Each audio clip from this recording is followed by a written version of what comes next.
Lynn, I'm so excited. You started a new podcast since I talked to you. Yes, actually. So it's an offshoot of Flusterclucks, and it's called Quarter-Life, Your 20s Are a Mother. And it's basically my younger son, who just turned 26 the other day, gathers questions from his 20-year-old peers, and then he asks me the questions, and then I dispense the advice, which he jokingly says has been going on for years anyway. We've just formalized it. Yeah.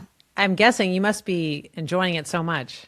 It is so much fun, and he's really funny too. So I like listening to the podcast after we do it just because I like hearing what he has to say. He's really quick.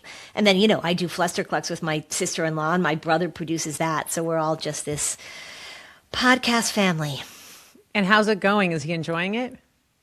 Yeah, I think so. He is really good at meeting all the deadlines and coming up with great questions. He's a little frustrated, I think, because his friends aren't listening to the podcast as much as he would like, which I told him, when my first book came out, like my family, other than I think my mom read it, but other than that, nobody read it. So don't get your feelings hurt. Yeah. It's a good life lesson right there. Mm-hmm. For sure. And tell me again, what is the podcast name? The new one? It's called Quarter-Life, Your 20s Are a Mother. I like the name of it too. Mm-hmm. Yeah, because I'm his mother. You are his mother. And then congratulations, you just are now a mother-in-law. You have a new title. Yes, I do have a new title. My older son got married just a few days ago. It was amazing. She is fantastic. They started dating when they were seniors in high school. And it was a beautiful wedding. The wedding was fantastic. The music was fantastic. The speeches were fantastic. And we just had such a great time. Sounds like a dream. I feel like with weddings and big events, I try not to get my hopes up too much because something's going to not go the way you expected. But it sounds like everything went just as planned, which is wonderful. Yes, everything went as planned. And I said when I was doing my talk, among other things, that if I had to create a daughter-in-law that would be a good match for my son, this is what I would have picked. That if there was any horse that my son could hitch his cart to, she is the horse that I would want him to be connected to. So, yeah. Well, it's wonderful, and I'm so happy for you. You deserve it, so I'm glad you have thank you, Jessica. I'm so glad you have a good daughter-in-law. Me too, yeah. So I wanted to bring you on to talk about back to school anxiety. Every year come July, August, I get a lot of questions from parents. They're telling me about how nervous their kids are to start school. Mm-hmm. And so I thought it would be helpful just to sort of go through some scenarios and talk about how parents can help their kids. Mm-hmm. Yeah, I'm happy. I get the same kinds of questions. Yeah. What's interesting is that kids that get really nervous about going back to school tend to get nervous about a lot of things. So going back to school is just one of the things that they get nervous about. Kids that are more flexible and that kind of go with the flow, school doesn't create for them as much anxiety or nervousness or worry because they've got some of the skills that we want to teach the anxious kids. The non-anxious kids and the non-anxious parents have those skills already in the bucket. Now, that said, a certain amount of nervousness and, anticipation and anxiety is totally normal as you're getting ready to start school. So it doesn't necessarily mean there's something wrong, particularly if you're going to a new school or if you're going from elementary to middle or you're starting high school or whatever. So there's a huge range of normal. That's what I really want to emphasize with parents. No, that's great. I'm reflecting back when I was in elementary school. I remember when there was a big day where they would announce what teacher you got and everybody would line up. And you were riddled with nervousness. Who are you going to get? Were you going to get the bad teacher, the good teacher? And ultimately it works out. But yeah, I agree. There's a lot of normalcy to being nervous before school starts. Mm-hmm. And to figuring out how to manage, like you say, when things don't go exactly as you had planned. So we have all these life experiences where we get to practice managing when things, you hit a little speed bump.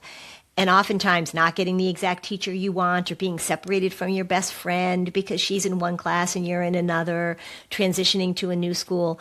All of those things are really good practice for how we manage when things don't go as planned, which of course is the opposite of what anxiety wants. Anxiety wants to know exactly what's going to happen, and we need our kids to have practice so that they can problem solve, they can see they can handle something, all that stuff. It's all grist for the mill.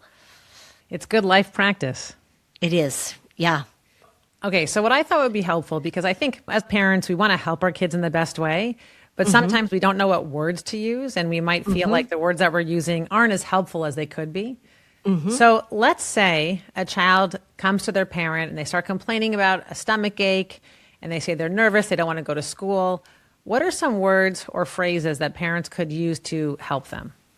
Okay, so rule number 1, words and phrases, you want to keep them to a minimum. So across the board, I will tell you, this is a truth. Parents talk too much. You just need to stop talking so much. Just zip it. And so you want to validate, you want to acknowledge that they're nervous, so you can say something like, oh, I totally get that. Yeah, this is something new, so you feel a little nervous because you don't know how it's going to go. And then you stop, and then you talk about how you're going to go to school.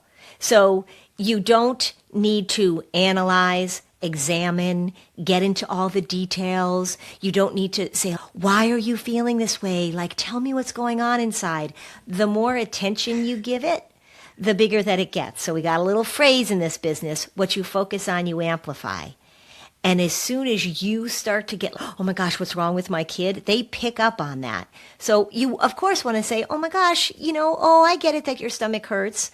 And then you say, so let's figure out how we're going to get through the first day of school, or let's pack our lunch, or let's keep moving. When parents get bogged down in trying to figure everything out and have conversations, I was talking to a colleague of mine who's an ADHD guy. You probably know him. Yes, you do. I think it was Mike McLeod, actually, who was on my podcast and your podcast. And he's so funny. He said that all these parents grew up during the era of Full House, in which after every problem, you went up to the bedroom and sat down on the bed and had a heart-to-heart. He's like, no, especially with kids with anxiety and with kids with ADHD, less words are better. So you validate and you say, I get it. I know that this is tricky. And then you talk about how you're going to move on. You're making me feel better, because my daughter, a couple of years ago, we switched her elementary schools. And she knew about a year ahead of time that she was going to be switching schools. And we heard about it a lot that year, how she was nervous. She's going to be switching schools. And I felt guilty that I wasn't spending enough time talking with her about it, because I knew that eventually she was going to make the switch and it was going to be okay. But I did feel quite a bit of guilt that I didn't spend more time reassuring her and validating her.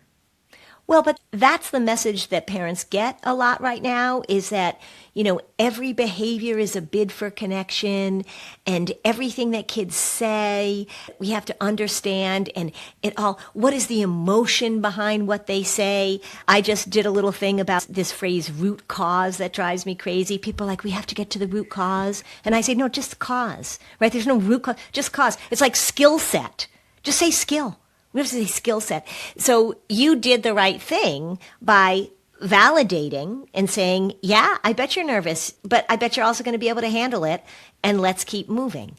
The idea that more talk is better, that we have to process everything, that everything they say or that they talk about or that the experience is just worthy of exploration. Oh my gosh, that's why parents are so exhausted these days.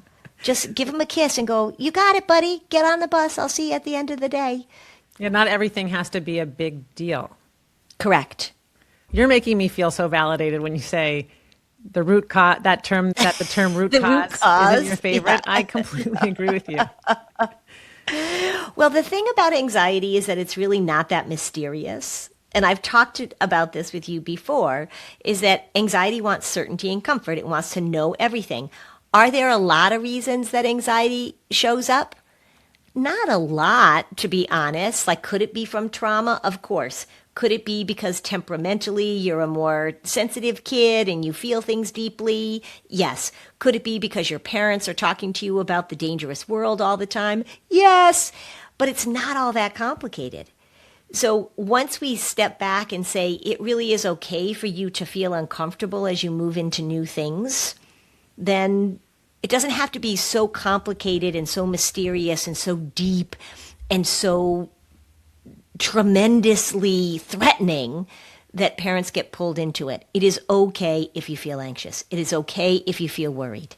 We don't have to examine it.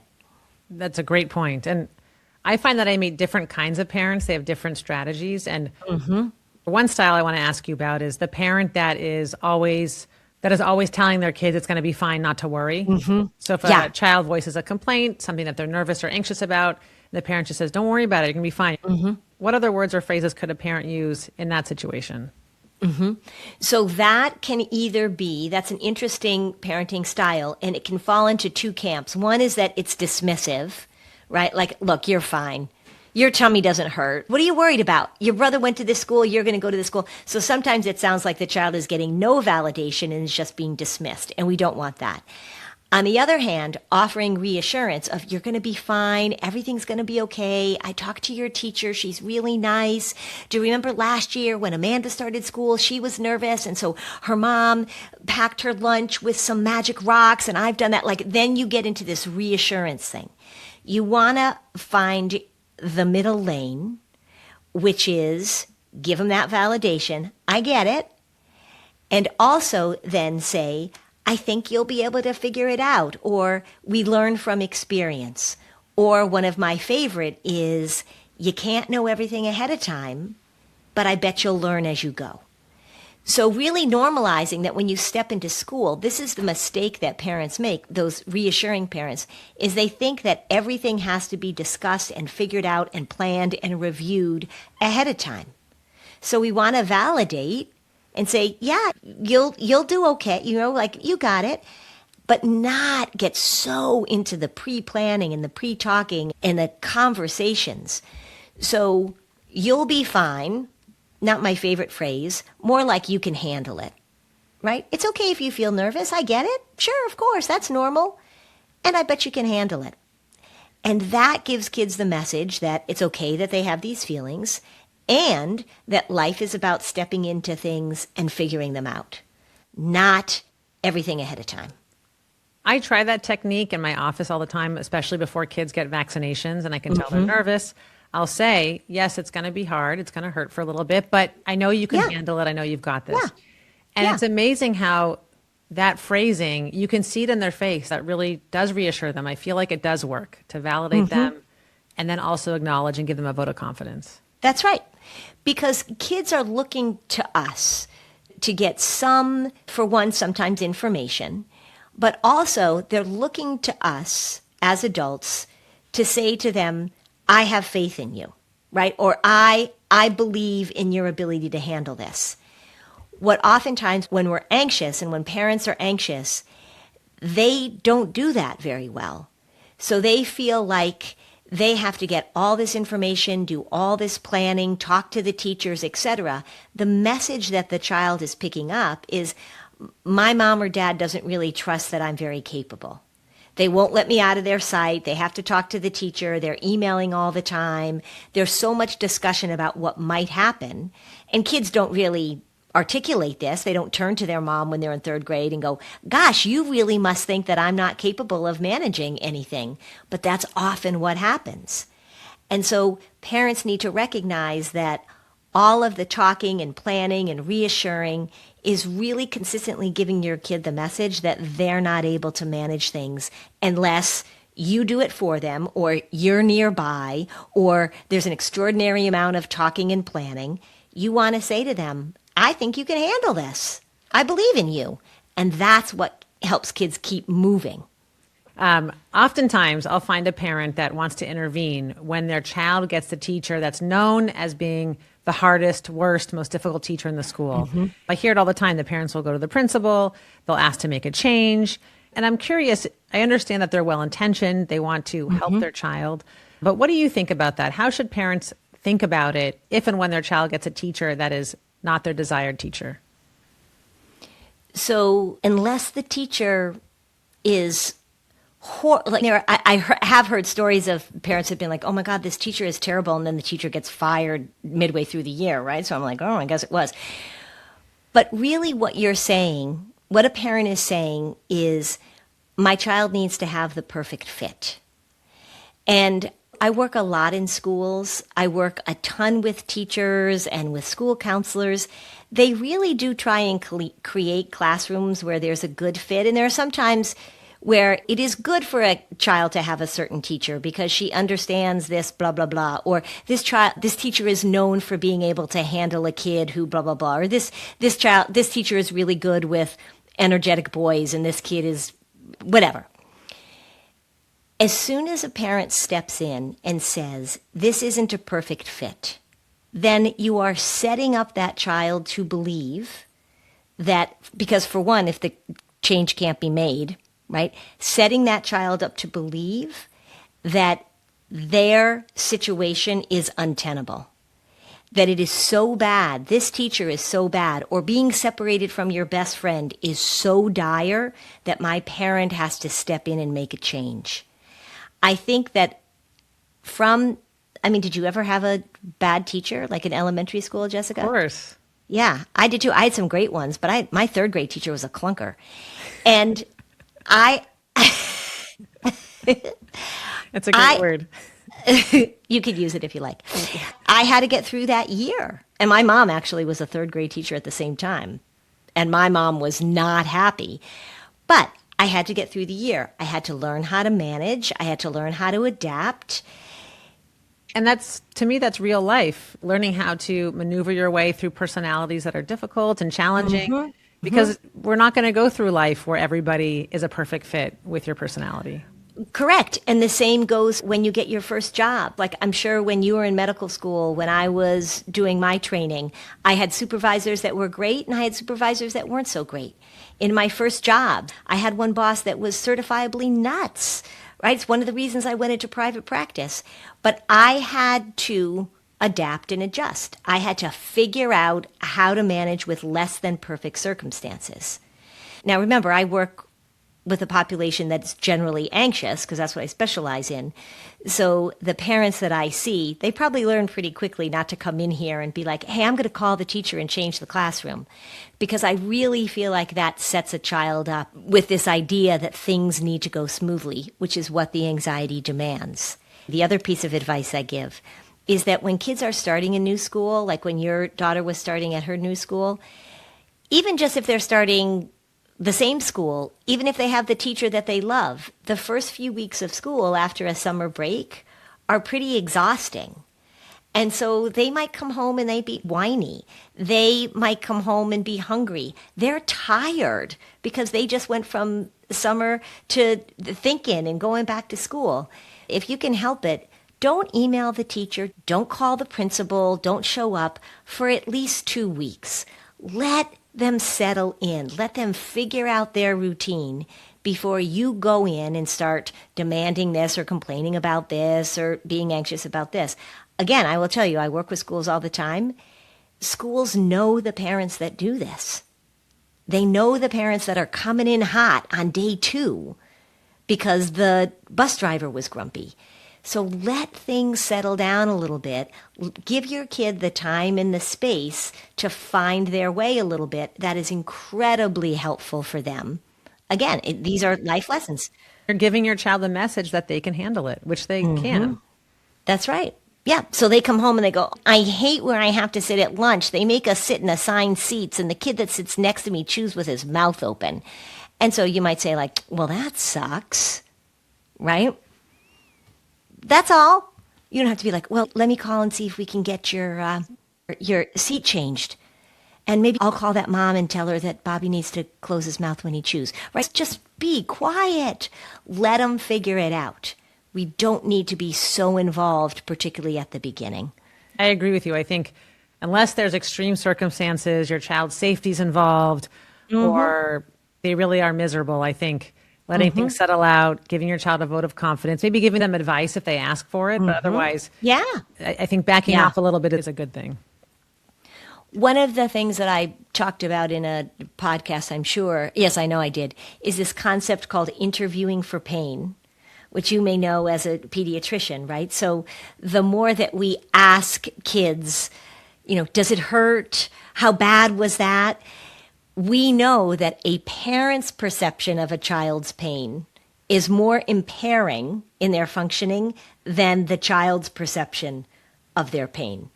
And so when we're talking about maybe not physical pain, but your child gets off the school bus or comes home at the beginning of school and says like, oh, I had a terrible day, then it is really helpful if the next day when you greet them getting off the bus, you don't have this dire look on your face. How was your day? Was it that terrible? Was anybody mean to you? Did you eat your lunch? Did the teacher listen to you? And sometimes I have to tell parents, this is actually a pretty good little tip.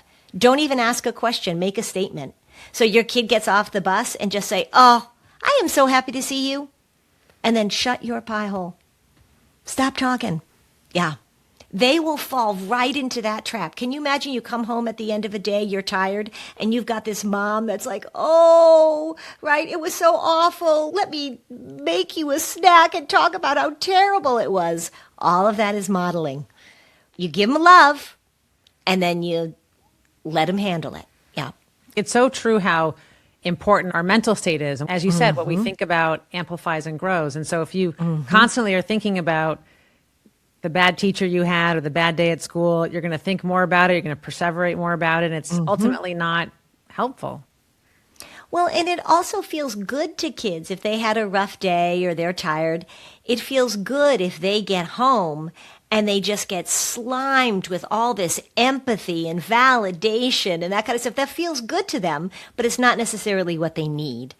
And a lot of times with kids that are anxious and even kids that have ADHD, too much talking and too much empathy does not help them figure out what to do next. It does not give them the opportunity to problem solve and to manage and to get through things.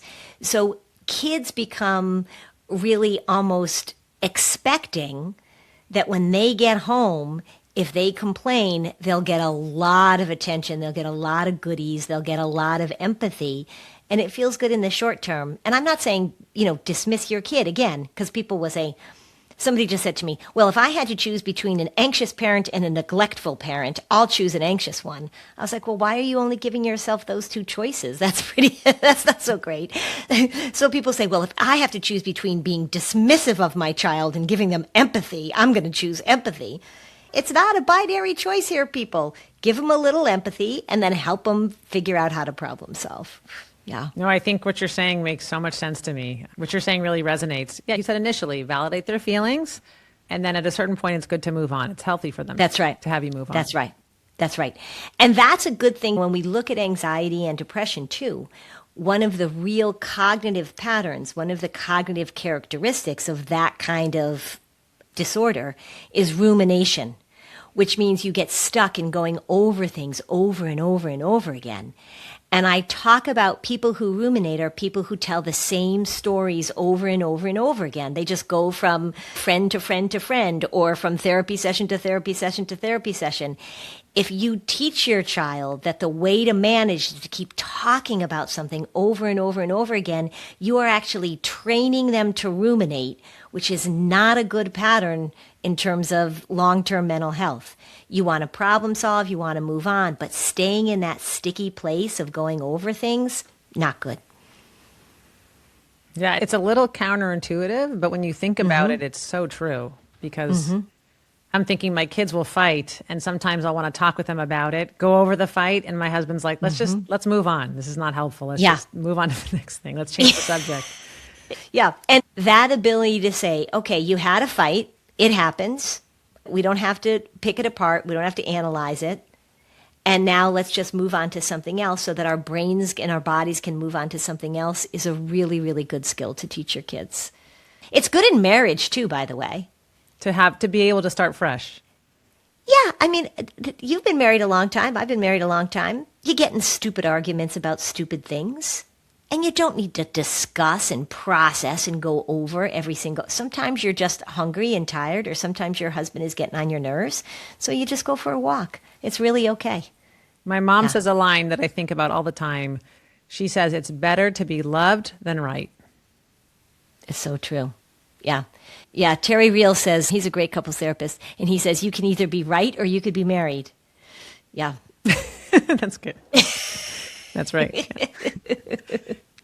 So I thought it might be helpful to walk through a couple scenarios that I think might be helpful for families. So one scenario that comes to mind is parents ask, what can I do to help my child prepare for the beginning of school? So is there anything that you would recommend doing ahead of time, like visiting the school or planning a get-together with a friend that's in their class? Anything in particular that you would recommend parents do to help prepare their kid that is on the anxious side? Yes. So some information is really helpful. Just like if we're starting a new job, you'd probably go and visit with people or find out where you're supposed to show up on the first day. And schools often do a good job with that. You have move-up day or visiting day or something like that. So all of that is great to get information. And remember, we want to differentiate between treating something as if it's this urgent emergency versus problem solving because you're stepping into something new. That's an important distinction to make, particularly for anxious families. So, yeah, go and visit the school when everybody else is visiting the school. Getting together, if you have friends that are in the same class, maybe they have a get-together. There are certain rituals that are helpful for kids to do to help them transition from summer into school. So we used to go back to school shopping. That was a big deal in our family. We went to this department store called D&L or Sage Allen in Connecticut. And that was kind of a big deal. You would go and pick out your new lunchbox for the year. That was a big deal. Maybe you went and got your school supplies. So those kinds of rituals to help sort of move in that direction are really helpful. Again, don't talk about it all the time. And the tone that you take as you're preparing for school is probably much more impactful than what you actually do to prepare for school. So I'll give you an example. So a mom or a dad says, hey, Joshua, there's a visiting day at school next week. They said they're going to have the school open on Monday and Tuesday. Let's go and check it out. We'll bring your schedule. We'll go and look and see where the stuff is. It'll be kind of fun. And then maybe afterwards we'll go get an ice cream. And Joshua goes, okay. Whereas an anxious parent would be like, Joshua, it is very important that we go and look at the school. I want you to be able to know where you're going. That's really going to help you feel better because I know that if you go into the school and you don't know where things are, that could really trigger your anxiety. So we're going to go and make sure that we put in it's just the intensity of the tone. And so when you're talking about school and preparing for school, as playful and nonchalant and ordinary as you can be is really helpful. The more gravity that you put toward anything makes it feel more grave. You have the same thing. I'm sure that kids come into your office to get their vaccinations, and there's a parent who's like, okay, look, Dr. Hochman is very lovely, and it's not going to hurt, and it won't take long, and you'll be okay. I'll be right here, right? And it's like she's going in for brain surgery. And you have other parents that are like, okay, come on, your turn. Go in. You got to get your shots. Let's go. And think about your tone, the way that you're talking about the circumstance. Anxiety likes to promote things to an emergency that are not an emergency. And so the more that you talk about it in this way that, I hope everything goes okay, the more you're just ramping your child up, for sure. It is so true that tone matters. Mm-hmm. There's so many scenarios I can think of where the more lighthearted we could be, the easier it makes life. Yeah, just ordinary. And I know there are times like your kids haven't gotten to this point yet, but when they're going to get their driver's license, they're super nervous about that. There's a lot of pressure. They want to get their driver's license. And of course, we're going to treat it with a little bit more of, oh, this is a big deal. But there's a difference between saying, oh, okay, you're going to go get your driver's license. And oh, I hope you don't fail. Versus, you know what? Go do the best you can. And if you fail like me, I always say to kids, I hit a car during my driver's test. And look, I'm a successful human being. So it's really about letting kids know that it's okay if it doesn't go perfectly. And that you're there. And by the way, when you mentioned your example with hitting a car, I think when you tell your kids a story, a personal story, I find that also really helps relieve their anxiety. If you share a story about when they went to school and you were nervous and things didn't go as you wanted, but it ended up okay, kids love that stuff. And if it can even be a little funny too, when I'm talking with kids and I'll say, oh, well, I went to go take my driver's test and I said, are you nervous? And they'll go, yeah, I'm so nervous. I go, I was nervous too. And then also I hit a car. And so then the second time that I went back, I was super nervous. And they're like, ha ha ha, Lynn, you hit a car. I mean, it's just like saying like, this is life. It's okay. It's not dismissive. It's not negating that they have feelings. It's making room for them. And us being able to tolerate their distress, tolerate that things don't always go as planned. That's what we want kids to learn. When we think about anxiety prevention and depression prevention, because those two things hang out so much, the main skills that I'm always talking about is the ability to do things when you don't feel like it, hugely important, and also the ability to manage problems as they come up rather than avoid them or make them into emergencies. Things happen in life all the time. Unexpected things, things we don't like. Being able to tolerate that allows your kids to keep moving forward. Yeah. And they really do watch what you do and what you say. And so I think the more you can role model that for them, that will really help them gain that skill to tolerate uncertainty. I was talking, and I'm sure I gave this an example in one book that I wrote because it stands out in my mind. Watching a really anxious mom get ready for her first day at a new job and how she handled that and how she talked about it and how much she prepared for it versus a non-anxious parent who was nervous about the first day but didn't treat it like an emergency, didn't over talk about it, was able to say like, oh my gosh, you guys, I'm so nervous. I hope I like the people I work with. I'm not going to bring tuna because it's going to stink up the office and that would be so embarrassing. So being able to model that, yes, this is uncertain and I feel a little nervous, but I'm going to step in and handle it. There are so many opportunities for parents to do that. When we look at the way that anxious parents model the world, and how they contribute to anxiety in their kids, they very often speak pretty catastrophically about their own life and about their own circumstances and about what they have to go and do. And you really want to pay attention to how you're talking about your own life in front of your kids. And it makes a huge difference. Yeah. My daughter's in the 10th grade or entering 10th grade.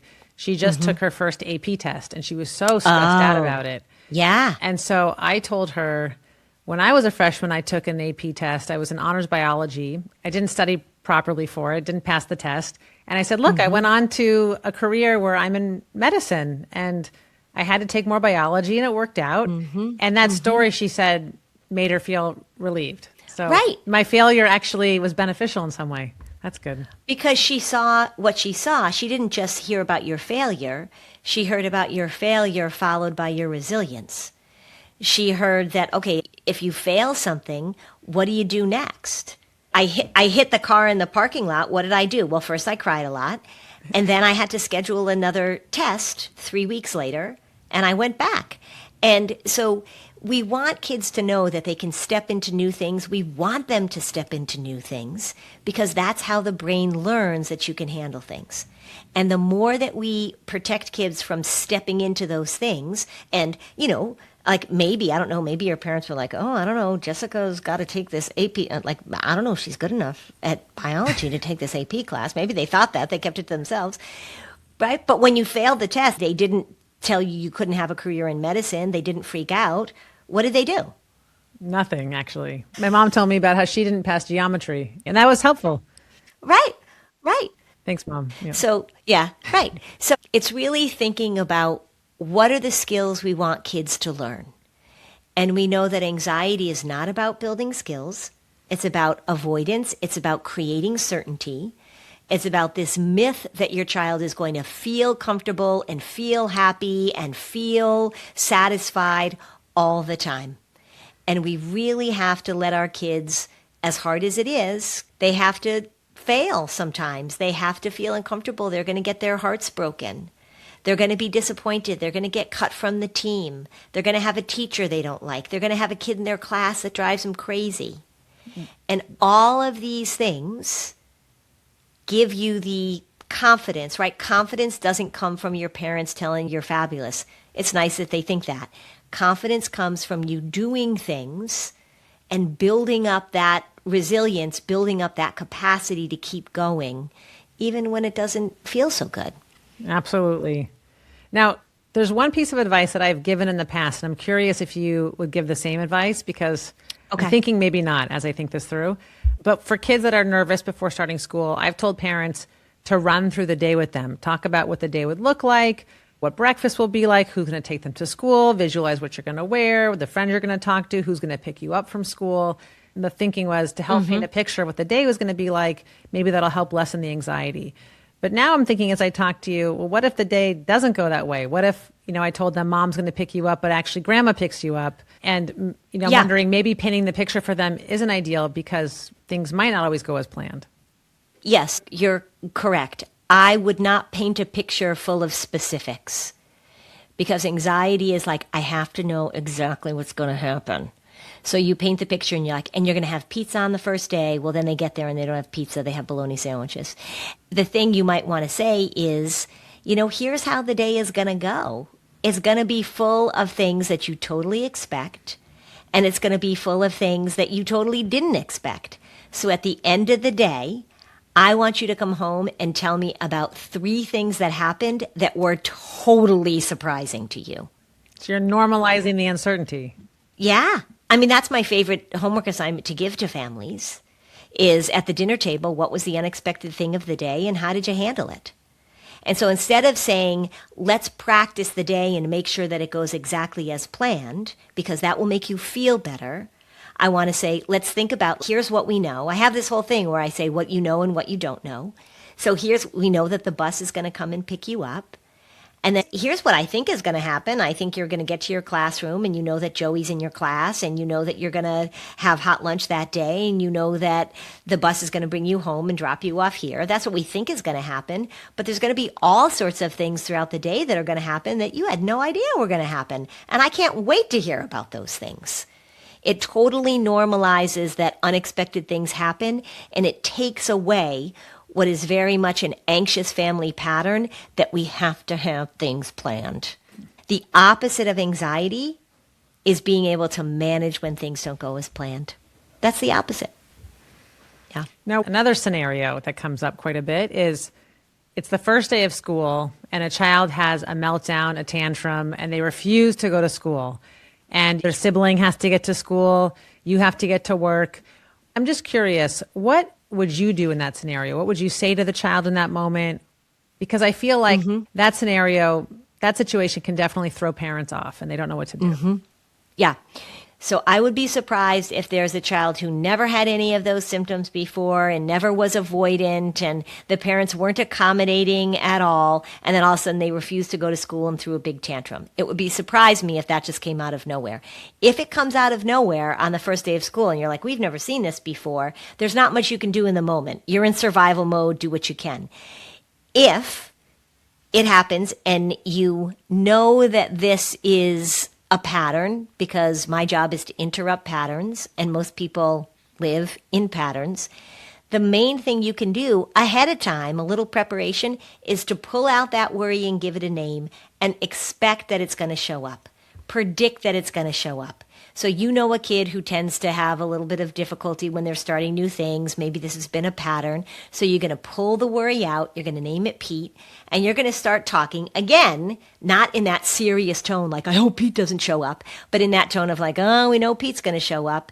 And what's Pete going to say? Pete's going to say, you can't go to school. Pete's going to say, you have a tummy ache. Pete's going to say, this is the worst idea ever. And we're going to say, hi, Pete. Thanks for sharing. We knew exactly what you're going to do. And you're going to say to your child, Pete's not the boss of us. We knew Pete was going to show up. We knew Pete was going to make you feel scared and nervous and make your tummy ache. Pete, that's what you do. We're still going to school. And you keep moving. Do not talk too much. Keep the child back from school. Put all these accommodations in place. You got to be really matter-of-fact about it. But I'd be surprised if that comes out of nowhere. Generally, there's been a pattern that's shown up along the way, and Pete's been running the show for a while. Pete's been lurking in the background, saying what you can do and what you can't do, and that's when parents really have to work on how much they're accommodating the worry. Yeah. I love that advice. I love personifying the worry that shows up, because it's true. Pete's there, and we got to tell Pete, you know what? Today's not the day. We got to get to school. Yeah. Hi, Pete. Yeah, no new news here. Thanks for sharing, Pete. And again, you can be a little playful and a little silly with it. That's why I like it so much, because it's silly. And as you Yeah, say, anxiety does not do well with humor. does not. Likes to be treated seriously, likes to be held in the emergent category. It likes to be treated with seriousness. And yeah, the more we're like, oh, Pete. And again, you validate. I get that Pete is powerful. I get that Pete makes you feel things. You really do have a tummy ache. I get that. And we're going to school because I know you can handle it. The message has to be consistent, simple, consistent, talk less, and keep moving. Keep moving. And just more on the topic of accommodation, I'm so glad you talked about how it's not in our interest to accommodate our kids, especially when it comes to things like going to school. The situation comes up not infrequently where kids do refuse to go to school and parents end up letting them stay home, or the child calls them from school and says, come pick me up, and the parents pick them up, thinking that they're helping their child. They think that they're making them feel better because they're in an uncomfortable state and they want to relieve that. So in your opinion, is that a mistake? Should parents ever let their child refuse to go to school? You know, and at what point, if they're really having a hard time, should they seek the help of a professional? So it's not my opinion. It's backed up by decades of research that we know that when parents accommodate the anxiety gets stronger. And we know that avoidance begets avoidance. And one of the things that I see happening all the time, and I tell parents this because it gets their attention, the more your child avoids participating in life, including school, the more likely it is that they're going to become more isolated, more lonely, and sadly more depressed, because social interaction and feeling as if you are meaningfully engaging in your life is one of the key preventions for people getting depressed as they get older. So when we set up this pattern of, if you feel uncomfortable, we're going to let you check out, we're going to let you stay home, we're going to let you avoid, you're really setting things up to be problematic farther down the line. Now, here's the thing. Sometimes parents and schools have to work together to figure out, how do we make school doable for a child who maybe has a learning issue, who maybe is having some social struggles, who maybe does have some sort of physical illness. You've got a kid with cerebral palsy that needs some accommodations to help them manage the day. So we start where the child is, and we want to provide a supportive environment in which they feel like people are hearing them and understanding them, but still putting them in the situations in which they should be in. So avoidance always works in the short term. If you've got a kid who doesn't want to go to school and you let them stay home, that's going to feel fabulous. They're going to love that. Generally, when kids stay home over a period of time, their sleep schedule gets really wonky really quickly. So especially middle school kids, they're staying up until 3 in the morning and they're sleeping until 1. They stop doing their academics in a way that involves participation with other kids. So maybe they're a smart kid and they can get the work and they can do it at home by themselves, but they're missing out on collaboration and group work and cooperation and all that kind of stuff. The longer your child stays out of school, the harder it is for them to get back into school. And I am very, very clear with parents that you should not be working with a professional who is advocating avoidance as the main strategy to help your anxious child. If you are going to see somebody, and it could be a pediatrician like you would never do this, Jessica, but there are plenty who do. But if you're seeing a counselor, if you're going to a therapist, if you're going to an OT, if you're going to a naturopath, if you're going to a shaman, and that person is saying the best thing for your child is to stay out of their life, I would go see somebody else. The way you know that you probably need some professional help is if it is really hard for you to follow through with the things that in your heart and in your parenting brain you know are necessary. So if you are like, oh, I really want my kid to go to school, and we set it up, and every Monday we think it's going to happen, and then he gets upset and I cave, or I promise my husband I'm not going to go pick him up when he texts me, and then I cave, that means that you need some more support. I've said this before, Jessica, you know this. I don't work with kids alone in my practice. I don't. I work with families, and I do a tremendous amount of work with parents because they're the ones that need the help and the support and the language to interrupt the patterns and to model things differently. It's hard. When your child is struggling, it is so hard to hold the line, to keep steady. So if you feel like, oh my gosh, there are things I should be doing, I just can't follow through, then get some help and go to somebody who works with parents, who's qualified and licensed. Don't go to a coach that got their certification in parent coaching over a weekend. That drives me crazy too. Go to somebody who specializes in anxiety and who can really give you the support that you need. This thing is not complicated. It's just really hard and it's really sneaky. It's true. I'm thinking there are so many times where I drop my kids off at preschool and it's my own guilt that would make me think twice about, maybe keeping them home a little longer or skipping out on a day. And it was my own guilt. Oh, I'm working too much. That's why they're upset that they're going to preschool. But really, the truth is, the more you stick to the routine, the more you send the message that this is good for you. You're going to have a great day. All is good. All is well.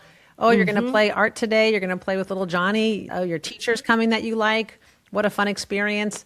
Yep. The more you do that and you stick to the routine, it really does serve them well and sends a message that they can do it. The thing that's interesting also sometimes with kids who are not going to school and who are having difficulty is that the kids are in charge. Their anxiety is in charge.